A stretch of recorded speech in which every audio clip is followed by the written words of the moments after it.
The story you are about to hear is true. Only the names have been changed to protect the innocent.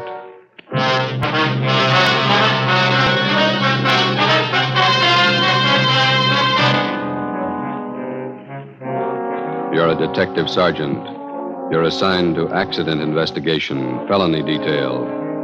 In the early hours of the morning, a woman pedestrian is struck down by a hit-and-run driver. Your job, find him.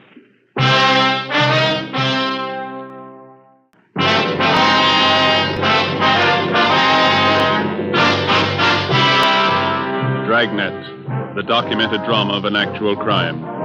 For the next 30 minutes, in cooperation with the Los Angeles Police Department, you will travel step by step on the side of the law through an actual case from official police files. From beginning to end, from crime to punishment, Dragnet is the story of your police force in action. It was Monday, September 4th. It was hot in Los Angeles. We were working the night watch out of traffic division. My partner's Ben Romero. The boss is Captain Sullivan, Commander AID. My name's Friday. It was 12:45 a.m. when I got to the second floor at 123 South Figueroa Street. Accident investigation. The Record Bureau. Hi, Wanda. Hi.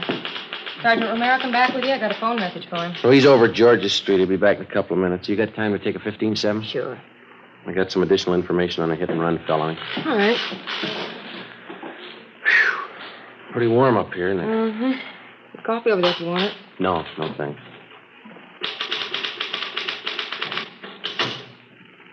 All right, officer's memo. Subject? Investigation of hit-run felony. DR number 467923. Location, 7th and Carondelet Streets. It's Carondelet. Mm-hmm. September 3rd, 11:15 p.m. Division reporting, AID. Division of occurrence? Central. Hmm? Central. Date and time occurred, September 3rd, 11:15 p.m. Location of occurrence, 7th and Carondelet. Is this going to run long, Sergeant? Oh, page and a half. Go faster in shorthand. I can transcribe it later. All right. Excuse me. This is for Captain H.W. Sullivan, commanding AID. Mm-hmm. Sir, on the above date at 11:20 p.m., the undersigned officers went to the corner of 7th and Carondelet Streets in response to an ambulance follow-up traffic. Mm-hmm. On our arrival there... You got any matches, Wanda? Yeah, here you are. Okay, thanks. On our arrival there, we were met by 11T. We witnessed ambulance attendants placing an unconscious woman in an ambulance. She appeared to be critically injured. The victim was removed to Georgia Street Receiving Hospital. All right. We then interviewed a man who identified himself as Chester J. Crawford, 540 Green Oak Drive. He stated that he was acquainted with the injured woman and that her name was Sheila Gordon, Gordon, 7832.5 7th Street. Crawford told us that he was taking her home from a dance. And they arrived at the intersection of 7th and Carondelet Streets at approximately 11:15 p.m. 11:15. Okay? Yeah.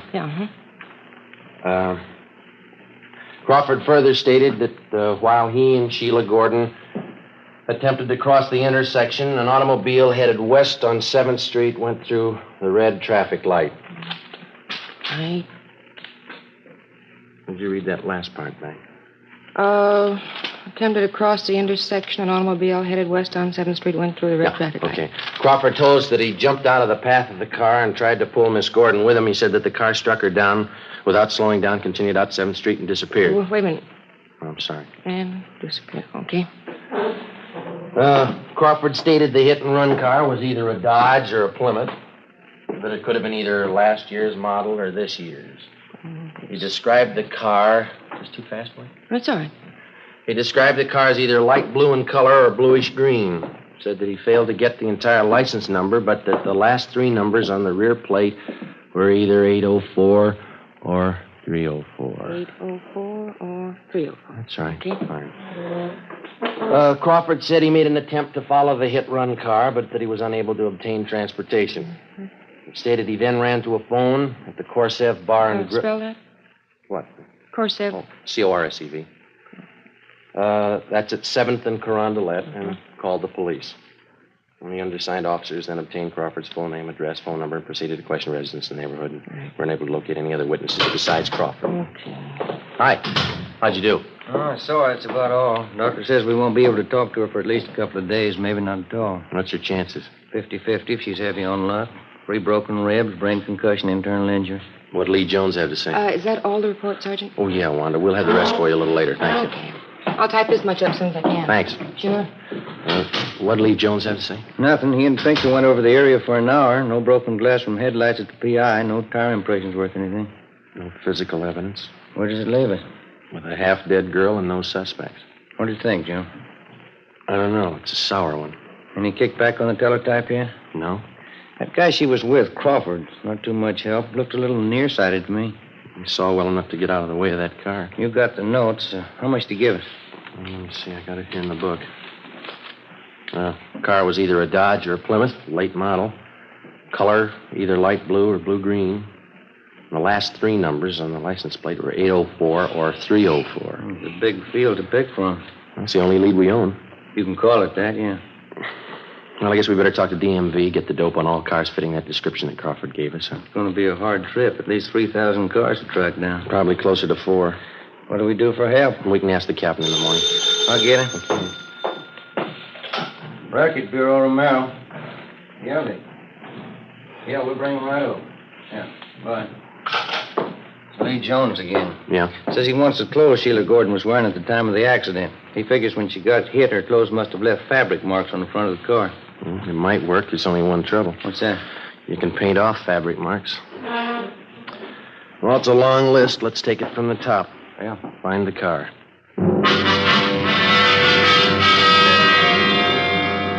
Tuesday, September the 5th. We called Mark Benson at DMV and asked for full information on all vehicles fitting the general description of the hit-run car.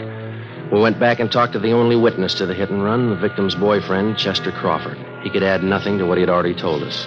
There was no response to the local teletype and the all points that were sent out the night before. Garages, auto repair, and paint shops throughout the city were also alerted. Meantime, at General Hospital, the victim, Sheila Gordon, was still close to death. The search for the hit-run car went on. 2 days passed.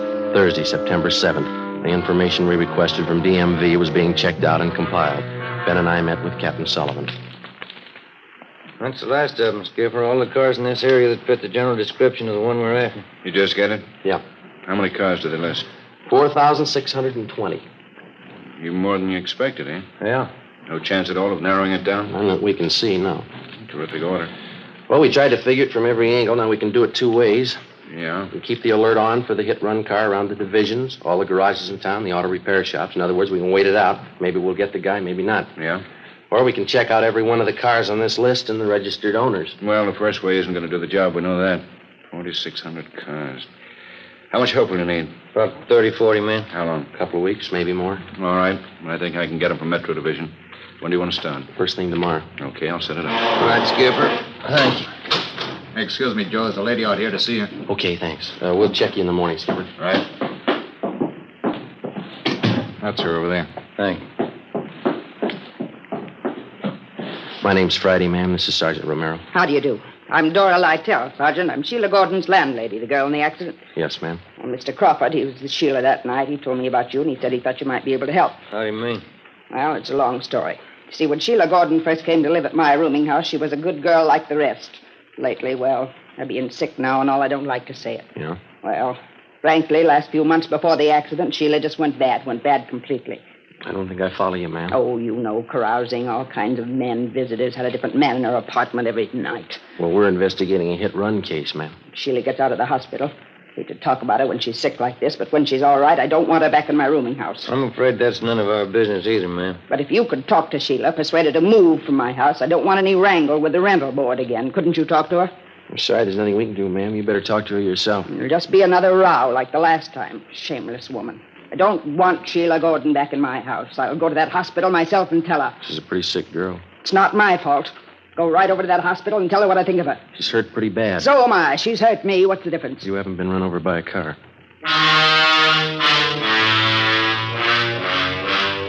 Next morning, Sergeants Reed and McLennan, Ben and myself joined the 40 men from Metropolitan Division who had started checking out the first of the 4,620 suspected cars. The detail was broken down into teams, and each team was handed a list containing the names of 100 registered car owners. It was a long job and a dull one. Dozens of people weren't at home when we called. We had to rig up a system of checkbacks for each one of these. Some cars had changed hands 2 and 3 times. That meant more checking. By the end of the second week, we'd gone through more than half of the 4,600 names on the list. By the end of the fourth week, we had less than 1,000 to go.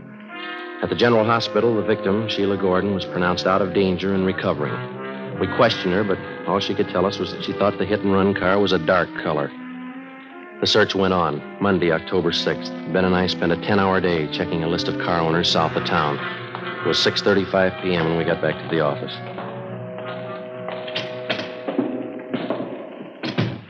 Hi. Hi, Reed. How'd you do today? Fair. Looks like we got one. What do you mean? Guy's name is Ralph Angelo. Let's see. 8690 Backerley Road. Checked him out early this morning. First call. What'd you get? One's a late model Plymouth, light blue. License number, there it is, 17 Arthur 2804. Wasn't home. Talked to his wife. Yeah? She said the car's been sitting home in the garage for the past month. Husband won't drive it. What's the story? Told her there was something wrong with it. He was going to trade it in. McLennan and I tried it. Car's in first-class shape. What about the front end of the car? Pretty clean. One of the bars in the radiator grill slightly bent. Soft crease on the hood, another one in the right fender. Did you bring the car in? Yeah. Crown has been working on it since lunch down the garage. Anything else? Found a gas receipt in the glove compartment, dated September 3rd, night of the accident. Where's Angelo now? Santa Barbara, business trip. Due home tonight about 10.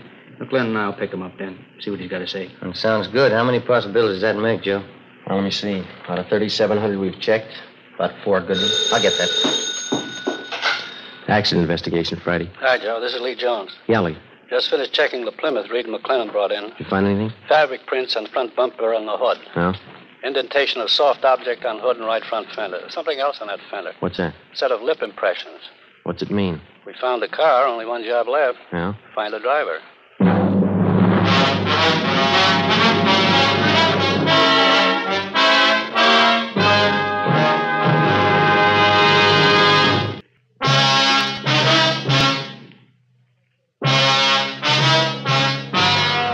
Monday, October 6th, 10 p.m. Suspect Ralph Angelo was picked up at his home by investigating officers and brought downtown to the interrogation room. Sergeants Reed and McLennan, Ben and myself questioned him for 3 hours. At 1:30 a.m., we took Angelo to the county jail where he was booked on suspicion of 501 vehicle code, hit-and-run felony. The next morning, we obtained a warrant from the district attorney's office, and later that day, Ralph Angelo was arraigned in Municipal Court Division 7. The date was set for his preliminary hearing in municipal court. Sheila Gordon recovered from her injuries and was released from the General Hospital. On October 10th, the preliminary hearing was held. Sheila Gordon was on the stand most of the morning. After the noon recess, I was called to testify. Raise your right hand. You solemnly swear that the testimony about to give pending in this case be the truth, whole truth, nothing but the truth, so help you God. I do. State your name. Joe Friday. Be seated.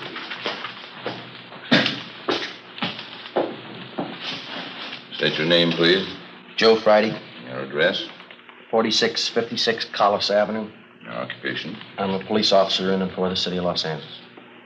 Are you one of the investigating officers assigned to this case? I am? Did you have a conversation with the defendant regarding this case? I did. Where? In the traffic division at 123 South Figueroa Street. Who's present? The defendant, Sergeants McLennan, Reed, Romero, and myself. Were the statements made by the defendant free and voluntary? They were. Were there any promise of immunity or reward or the use of force or violence to induce him to make the statement? No, there was none. You tell the court the extent of the conversation at that time. Well, first of all, I asked him if he was the registered owner of a 1948 Plymouth automobile, California license number 17 Arthur 2804. He admitted that he was. And then I asked him if he was driving that car on the night of September 3rd. He said he was, but that he did not drive anywhere near the location of the hit-and-run felony that night at 7th and Carondelet Street. Did the defendant tell you where he drove his car that night? No, sir. Did you ask the defendant where he drove his car that night of September 3rd? Yes, I did. And what did he answer? Well, he said, it's none of your business. Did you persist in this line of questioning? Yes, I did. The defendant continued to refuse to give you the information? That's right. Did the defendant state where he was on the night of September 3rd, between 10 p.m. and midnight? He refused to tell us. You advised the defendant at that time that his car had been impounded for investigation? That's right. Did you advise him that several points of incriminating evidence had been found in the car? Yes, we did. And what did he say in answer? Well, he said, you can't prove a thing. I wasn't near the place. You can't prove a thing. Was that the extent of the conversation between you and the defendant? It was. Thank you, that's all. Counsel for defense? No questions, Your Honor. Leland Jones, come to stand.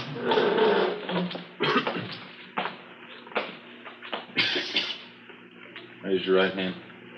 You solemnly swear the testimony you're about to give pending this case be the truth, the whole truth, nothing but the truth, so help you God. I do. State your name. Lee Jones. Please state it. Your occupation? I'm a police officer in and for the city of Los Angeles. What particular detail are you assigned to? I'm a lieutenant in charge of the police crime laboratory.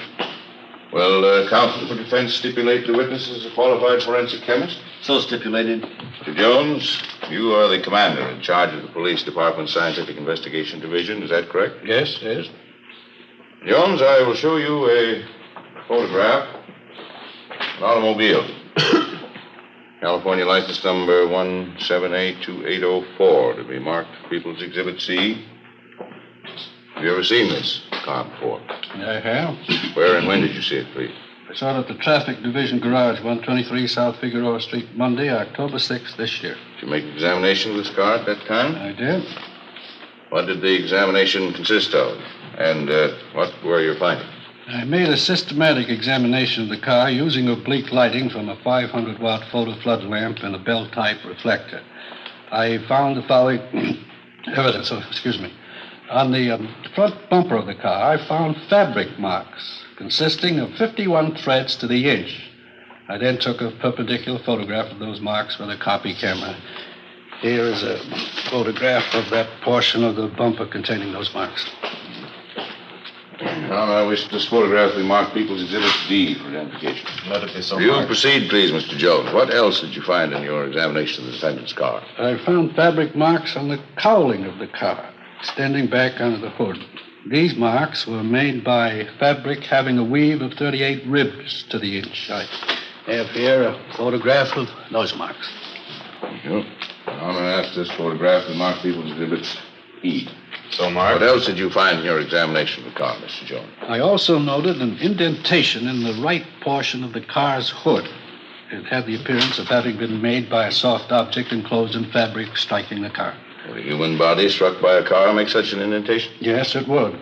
Here's a photograph I took of that indentation on the defendant's car.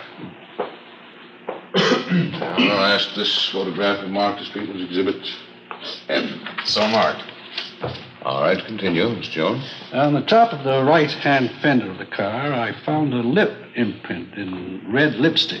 I lifted that print with a piece of cellophane tape, then placed the tape on a plain white card, which I have right here with me. Thank you. Ask this card to mark People's Exhibit G. So marked. Now, Mr. Jones, these pieces of evidence which you found on the defendant's car, did you compare them with other objects? I did. Will you please state what comparisons you made and your findings? Well, in the first place, I find that the fabric marks in People's Exhibit C, taken from the bumper of the car, has the same count per inch as the stockings worn by the victim, Sheila Gordon. Secondly, I found the fabric marks shown in People's Exhibit D from the cowling hood of the car to be the same count per inch as the coat worn by the defendant. I further made a comparison between the lip imprint found on the right fender, as shown in People's Exhibit G, and various exemplars of the victim's lips. She made the exemplars by placing her lips against heavy, stiff white paper. I have those exemplars with me. That's David Mark's People's Exhibit H. So marked. Now, may I ask, how did the lip imprint taken from the defendant's car compare with these sample imprints made by the victim's lips? I found that there were 17 points of similarity between the two. These points of similarity consist of various small lines or wrinkles which match identically, as may be seen in the photographs. Jones, do you have an opinion as to the origin of the lip imprint on the defendant's car as shown in People's Exhibit G? I do. What is that opinion? It's my opinion that the lip imprint on the defendant's car, as shown in Exhibit G, was made by the lips of the victim, Sheila Gordon. With me. Now, Mr. Jones, we recognize, of course, that you're a qualified forensic chemist. But are you going to set yourself up as an expert on women's lips, too? Well, I've done some research in that department, too.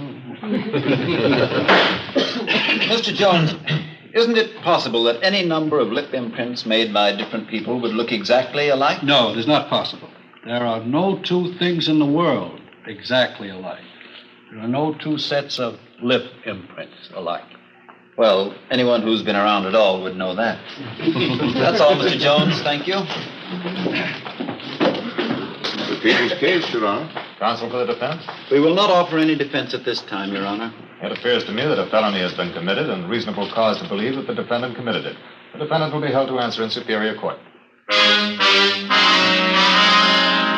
Tuesday, November 4th. Suspect Ralph Angelo was arraigned in Superior Court, Department 88, and the date of his trial was set for December 1st. During the weeks preceding the set of the trial, we worked with Lee Jones and the district attorney's office preparing the case against Ralph Angelo. 2 days before the trial opened, we had a visit from one of the men from the DA's office, a process server. All right, Bert. Hi. We got trouble. Yeah? Sheila Gordon's disappeared.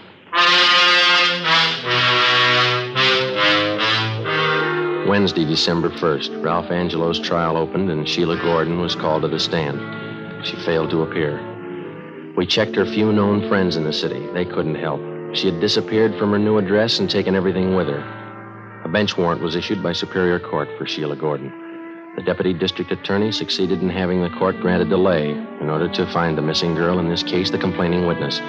Meantime, we got out a local broadcast and an APB. We got missing persons detail to help out in the search. Still no sign. Ralph Angelo's lawyer asked the court for a dismissal of the hit-and-run felony case because of Sheila Gordon's failure to appear. On December the 8th, the court ruled on the motion. Regarding the motion by the defense for dismissal of hit-and-run felony charges against Ralph C. Angelo, because of the prosecution's failure to produce the complaining witness, to which Sheila R. Gordon, the court feels it would not serve the interests of justice to continue the case. Case dismissed. The search for Sheila Gordon went on. Behind us, we had logged 3 solid months of police work, checking and running down more than 4,000 cars. Hours of labor in the crime lab. More hours pounding the pavement, questioning people, checking, rechecking. Without a trial and a conviction, it didn't mean a thing. 3 days before Christmas, we received information that the missing girl was living in a small town south of Los Angeles. Ben and I checked the address. What was the apartment number? 7A, wasn't it? Oh, yeah. I'll get it.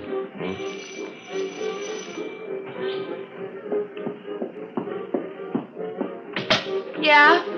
Oh, you two. Come in. Sit down. Make yourself at home. I'm sorry the place is such a mess. A little party earlier tonight. It's messed up. What about the trial? Why didn't she show? Come on, sit down. See, I'll tell you what. I'll freshen up a little, put on some makeup. What about the trial? I didn't have anything against the guy. I didn't mean to run me down. You wouldn't happen to have a drink on you, would you? You know better than that. Why didn't you show up at the trial? I told you I didn't have anything against the guy. What was it, a payoff? Look, why don't we go out and get something, then we can come back and have a party. How much did he give you? $50. He was awful nice. You agreed not to show in court.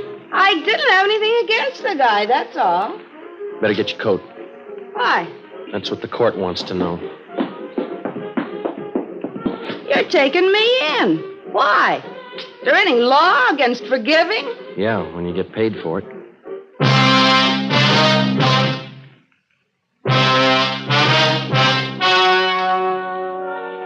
The story you have just heard was true. Only the names were changed to protect the innocent. On February 3rd, trial was held in Superior Court, Department 88, City and County of Los Angeles, State of California. In a moment, the results of that trial.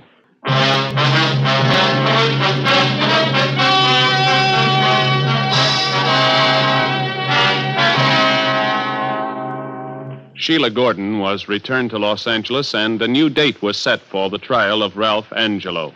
Subsequently, he was tried and found guilty as charged.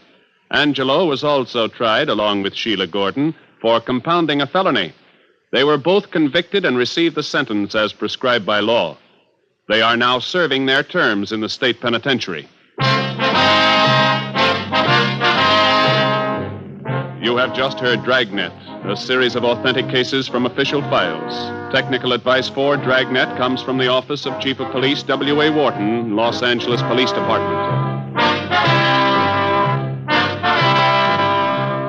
Fatima Cigarettes, the best of all long cigarettes, has brought you Dragnet from Los Angeles.